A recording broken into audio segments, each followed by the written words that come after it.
Actualmente se está desarrollando una tecnología potencialmente todavía más transformadora que cualquier otra que hayamos visto. Una tecnología que podría distribuirse fácilmente a naciones rebeldes y a grupos terroristas sin la necesidad de equipos costosos ni especializados. Destacados científicos y tecnólogos, como el difunto Stephen Hawking e Elon Musk, han expresado su preocupación por los riesgos asociados con el desarrollo acelerado de la inteligencia artificial. Muchos expertos en el campo, como Stuart Russell, el fundador del Centro de Compatibilidad con Humanos en UC Berkeley, creen que las preocupaciones sobre el mal uso de la inteligencia artificial deben tomarse en serio. Más de 8,000 investigadores, ingenieros, ejecutivos e inversionistas han firmado una carta abierta en la que recomiendan una dirección para la investigación responsable de la inteligencia artificial que reconozca el impacto social y busque construir una tecnología robusta que se alinee con los valores humanos. Y eso es precisamente lo que vamos a debatir a continuación.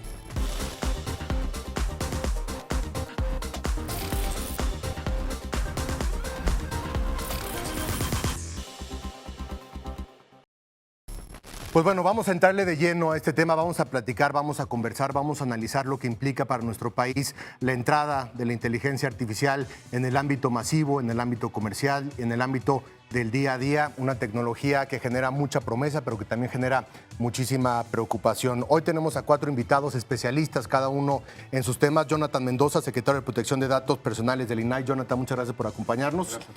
Claudia del Pozo, socia directora del ION Institute. Claudia, muchísimas gracias, bienvenida. Gracias. Isabel Davara, socia fundadora de Davara Abogados. Muchísimas gracias, Isabel, bienvenida. Gracias. Y Manuel Piego, VP de Inteligencia Artificial Cañete. Muchísimas gracias, Manuel, bienvenido. Gracias por acompañarnos. A ver, me parece que hay 4 preocupaciones y 4 promesas fundamentales respecto a lo que implica la inteligencia artificial. Por una parte, el tema de la regulación. Por otra parte, el tema de la ética, que ya platicamos también respecto a lo que implica esta tecnología. El tema legislativo, regulatorio y también legal. Y por otra parte, el futuro respecto a lo que implica la inteligencia artificial en cuestiones laborales, en cuestiones empresariales y en cuestiones comerciales. Me parece que gran parte de las preguntas que hemos recibido por parte del público tiene que ver con la preocupación respecto al tema de los empleos. Mucho de lo que hemos leído en las noticias últimamente tiene que ver con el cambio que esto va a implicar en un sentido laboral. De pronto, ¿somos o no somos necesarios los humanos para muchos de los trabajos? ¿Qué pasa con la automatización? Entonces, quisiera comenzar por preguntarte a ti, Manuel, respecto al tema de lo laboral, de los empleos. Dicen, sí van a acabar con muchos empleos, pero también dicen, se van a poder generar otro tipo de empleos y otro tipo de cosas que quizá ni siquiera nos imaginábamos y no sabíamos. ¿Preocupación o no en ese sentido? Exactamente, Juan Pablo. Hay una preocupación genuina. Sin embargo, también hay que tener en cuenta que estos cambios, estas transformaciones, muchas veces, como dices, generan nuevos empleos. Hay por ahí un ejemplo muy bueno, un libro de Brad Smith, Tools and Weapons, que hace una analogía con lo que pasó en el año 1922, cuando el Departamento de Bomberos de Nueva York cambia de carros tirados por caballos a automóviles, bueno, a camiones, digamos, de bomberos. Y bueno, sí desaparecen empleos, o sea, toda la gente que estaba en la industria o el oficio de los caballos, los caballerangos, los criadores, pues sí se quedan un tiempo teniendo que adaptarse. Pero hoy día en Estados Unidos el empleo más importante, con mayor número de personas empleadas de esa manera, es conductor de automóvil. Entonces, vamos a ver algo similar. Va a ser un proceso de adaptación y posiblemente esos empleos, como bien dices, ni siquiera sabemos muchos de los cuales van a crearse. Y además hay que tener en cuenta algo. Hay habilidades que las máquinas no pueden hacer. Y esas los humanos las van a desarrollar y se van a volver empleos mucho más apreciados, mucho más, digamos, solicitados. Hay que enfocarnos en eso para poder adaptarnos y generar, digamos, esta nueva mano de obra laboral que va a lograr tener muchísimo éxito porque además viene un crecimiento económico muy fuerte. Entonces, es una serie de combinaciones en las cuales va a haber un proceso de adaptación, pero eventualmente mucha gente va a encontrar vocaciones nuevas, diferentes y menos reiterativas, menos aburridas, cosas más interesantes. Y de pronto cada uno también desde sus ámbitos, hay una...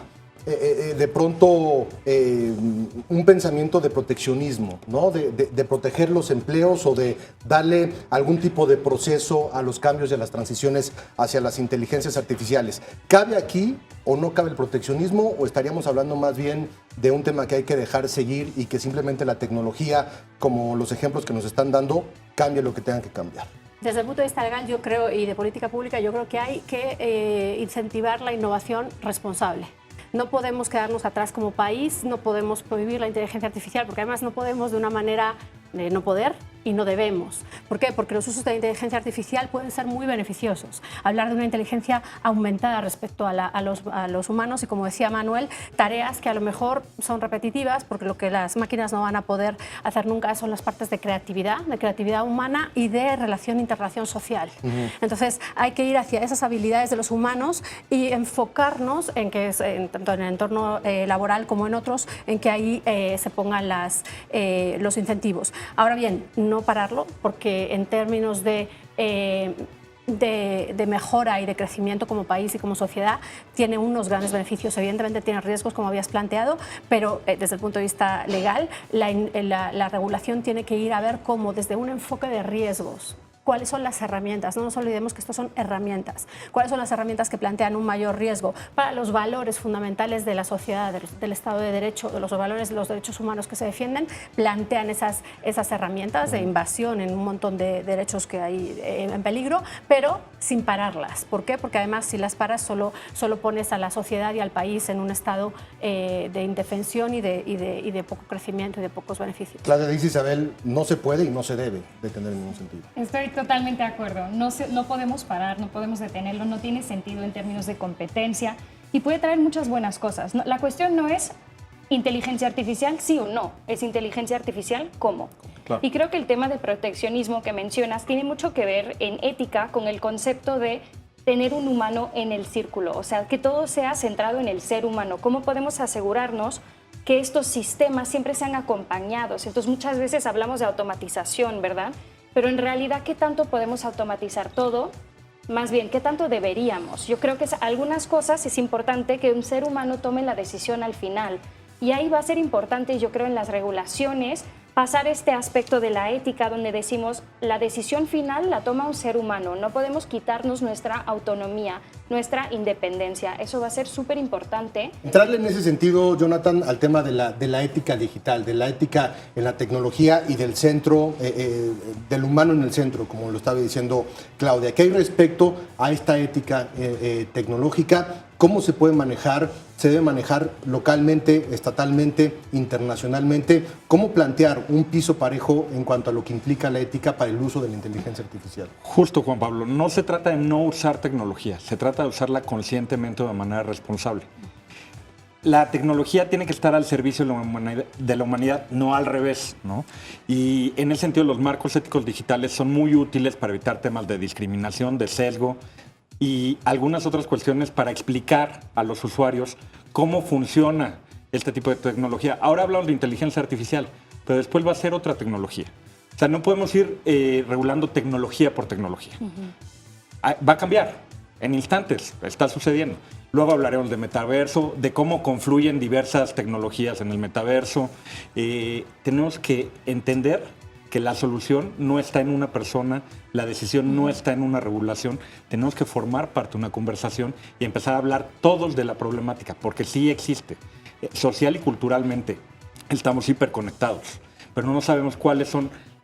Sabemos cuáles son las ventajas y los beneficios. Es muy cómodo utilizar tecnología, pero no sabemos a veces cuáles son los riesgos. Y ahí es donde entran cuestiones de ética digital, que se tiene que construir un ecosistema. Y ahí es donde entra alfabetización digital y educación digital también. Y eso era lo que quería entrar precisamente, Manuel, el tema de la alfabetización. De pronto las tecnologías llegan a nuestras manos, llegan a nuestros teléfonos, a las aplicaciones, a nuestros negocios, a nuestras empresas y llegan. No nos han enseñado, por ejemplo, en la parte de los medios de comunicación, cómo diferenciar o no un fake news de una noticia normal. Y de pronto esto ha generado una crisis democrática.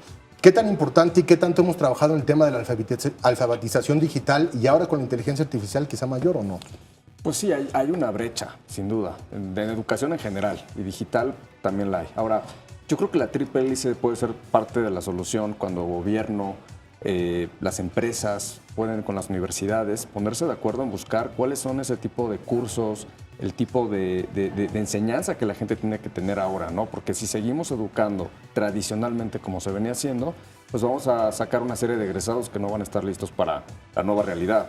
Ahora, yo creo que las empresas están haciendo mucho en ese sentido. Hay muchísimos programas, hay cursos, hay muchas plataformas que incluso de manera gratuita están ofreciendo en este momento lo que son habilidades digitales. Entonces, hay toda una tendencia para lograr llegar a la población. Los gobiernos estatales están participando activamente, el gobierno federal y gobiernos locales, los secretarios de Economía del país están muy involucrados en estos temas. Entonces, hay un esfuerzo conjunto donde la academia, sobre todo, tiene que liderar y buscar cursos nuevos que preparen generaciones que estén listas para lo que viene. Porque, a ver, acceso al Internet, un derecho humano, como derecho ya está, pero es qué tipo de uso le das a esa tecnología o qué tanto conocimiento de esa brecha tienes o no tienes en distintos lugares y países del mundo.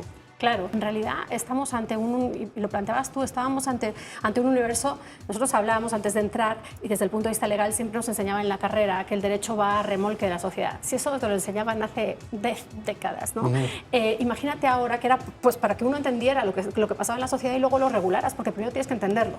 El problema ahora es el ritmo vertiginoso de los cambios y el que tenemos que centrarnos en entender lo fundamental, es decir, son herramientas, hay que buscar la neutralidad tecnológica, no puedes condenar una tecnología a priori, pero lo que sí puedes hacer es un enfoque de riesgos. Puedes decir, bueno, ¿cuál es más invasiva? ¿Qué significa ser invasiva? Porque, por ejemplo, si yo me instalo un chip para cuestiones de salud, eso es invasivo, pero es invasivo con una finalidad de dañar un derecho humano o de ayudar. ¿Dónde están los límites? Lo que planteabas es cómo podemos saber qué es, pues a lo mejor lo que tenemos que hacer es que la transparencia, fomentar la transparencia en esas herramientas, porque pretender que tú lo sepas o que yo lo sepa probablemente no están, ¿no? Y eso, como decía Manuel, las empresas están trabajando en ello porque son las primeras que quieren seguir posicionadas y que además el no hacerlo tiene unas repercusiones muy fuertes para las empresas, muy constantes, ¿no? Claudia, en ese sentido de la ética. Sí, en el sentido de la ética concuerdo otra vez con la transparencia, es lo más importante, explicabilidad, también explicarlos en términos claros, ¿no? Porque nos pueden decir, aquí está el código, tampoco es la idea, ¿no? Porque ahí estamos hablando de secretos de industria, competencia, pero ¿qué tal que sacan el código? Yo no soy técnica, no le voy a entender nada, no me sirve.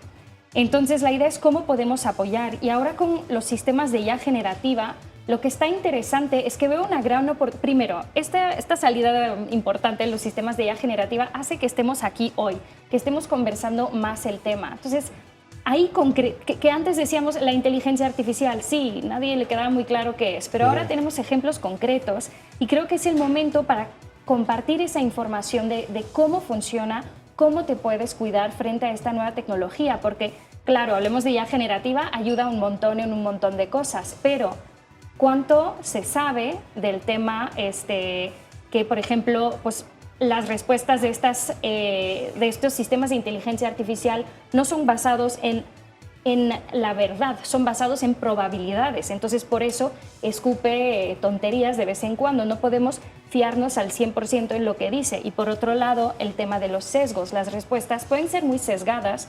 ¿Y qué significa? No, o sea, no solo que lo usemos para redactar un reporte, ¿no? Pero que se esté integrando en todas las partes de la sociedad, en todos los sistemas, esta masificación de los sesgos. Y que lo hemos visto con los buscadores y lo hemos visto en otro tipo de ejemplos. ¿Qué significa? Y yo creo que lo más importante es que primero estemos conscientes que no es una herramienta, tendemos a pensar que las máquinas tienen la verdad y no, son apoyos para los seres humanos. Ahora, hacia la parte legal, hemos debatido mucho en este canal temas que se vuelven virales en los medios de comunicación respecto a obras de arte que son generadas por inteligencia artificial, canciones que son generadas por inteligencia artificial, el tema de los derechos de autor, que creo que ese es un tema. A ver, pero creo que lo importante en estos momentos tiene que ver con dos cuestiones respecto a lo que nosotros nos preguntamos.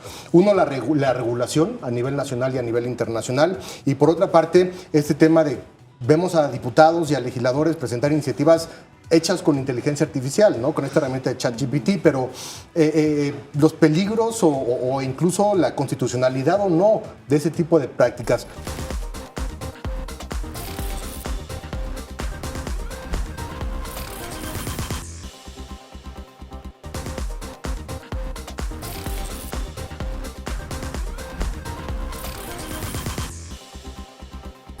¿Dónde debe de estar centrada el debate respecto a la legalidad con la inteligencia artificial y todo lo que implican las creaciones alrededor de la misma? Pues es que, Juan Pablo, lo que estaba diciendo Claudia, el problema es la inteligencia artificial generativa, ¿no? Y dónde está el límite y qué entendemos que una máquina que puede ser propiedad intelectual y no propiedad intelectual y qué es copia y no es copia. Ha sido muy complicado antes, es infinitamente más complicado ahora, porque además diferenciarlo o decir qué se está haciendo de todo lo que las ideas no son protegibles, como sabes. Entonces, ¿no?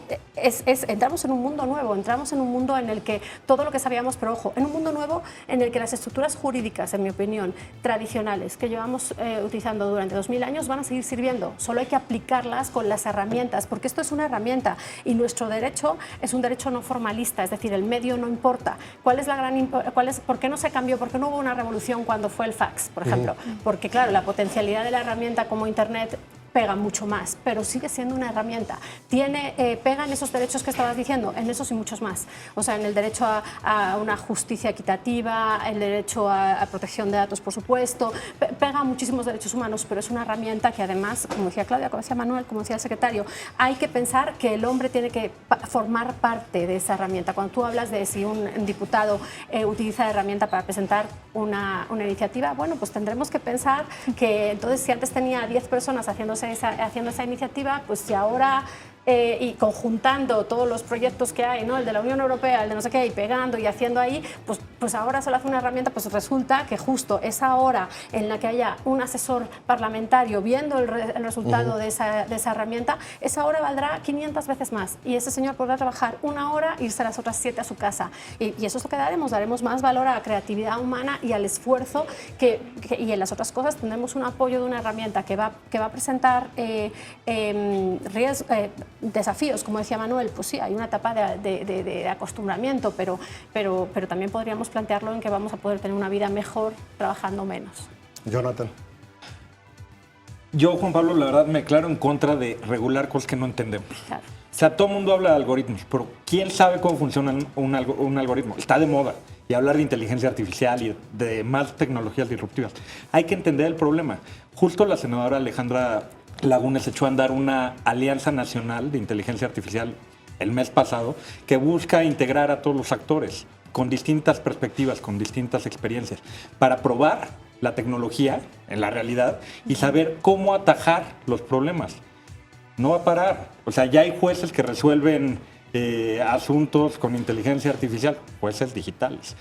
Si hablas de justicia digital, ese es todo otro tema. Hablar de una iniciativa, la del diputado Javier López Casarín, pero también van a empezar a resolver, a dictar sentencias con inteligencia artificial. La clave, como lo decía Claudia, es no perder el eslabón del factor humano.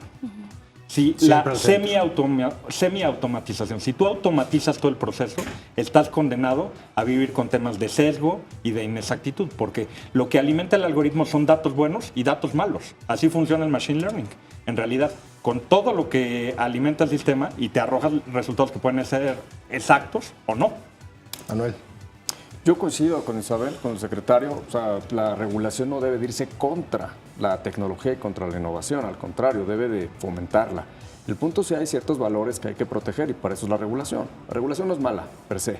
Busca proteger el bien común y eso hay que entenderlo de esa manera. O sea, sí hay que regular ciertos aspectos para que lo demás pueda funcionar bien. Ahora, lo importante es eso, entenderlo, como decía ahorita el secretario. O sea, si no hay un esfuerzo como el que decía la senadora Lagunes, donde los diferentes voces se pongan en la mesa y en un esquema multiparte tengan voz los grupos vulnerables, las organizaciones no gubernamentales, el gobierno, las empresas, los padres y madres de familia tienen que estar ahí también opinando. Entonces, en ese sentido, ese proceso de ir avanzando juntos es lo que puede llegar a regular lo que hay que regular.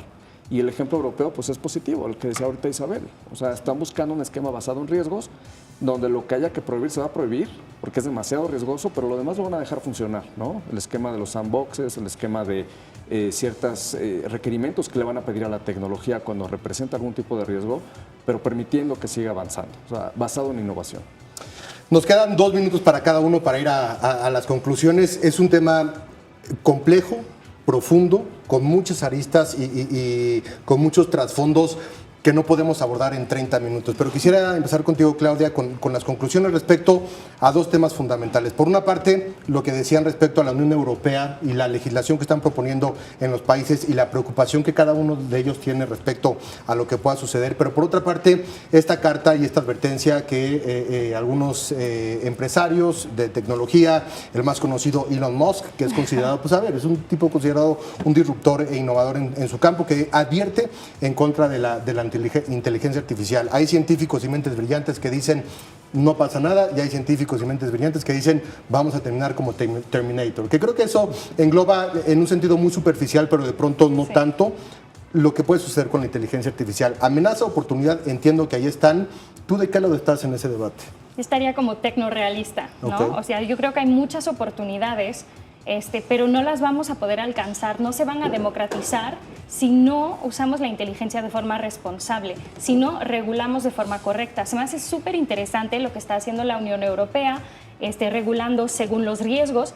Creo que hay oportunidad de mejorarlo, hay áreas grises, pero que alguien lo empiece es lo necesario, que alguien ponga algo, un papel que diga qué tal que lo hacemos así y podamos pensarlo, regularlo. Ahorita están pensando qué significa con la IA generativa, ChatGPT.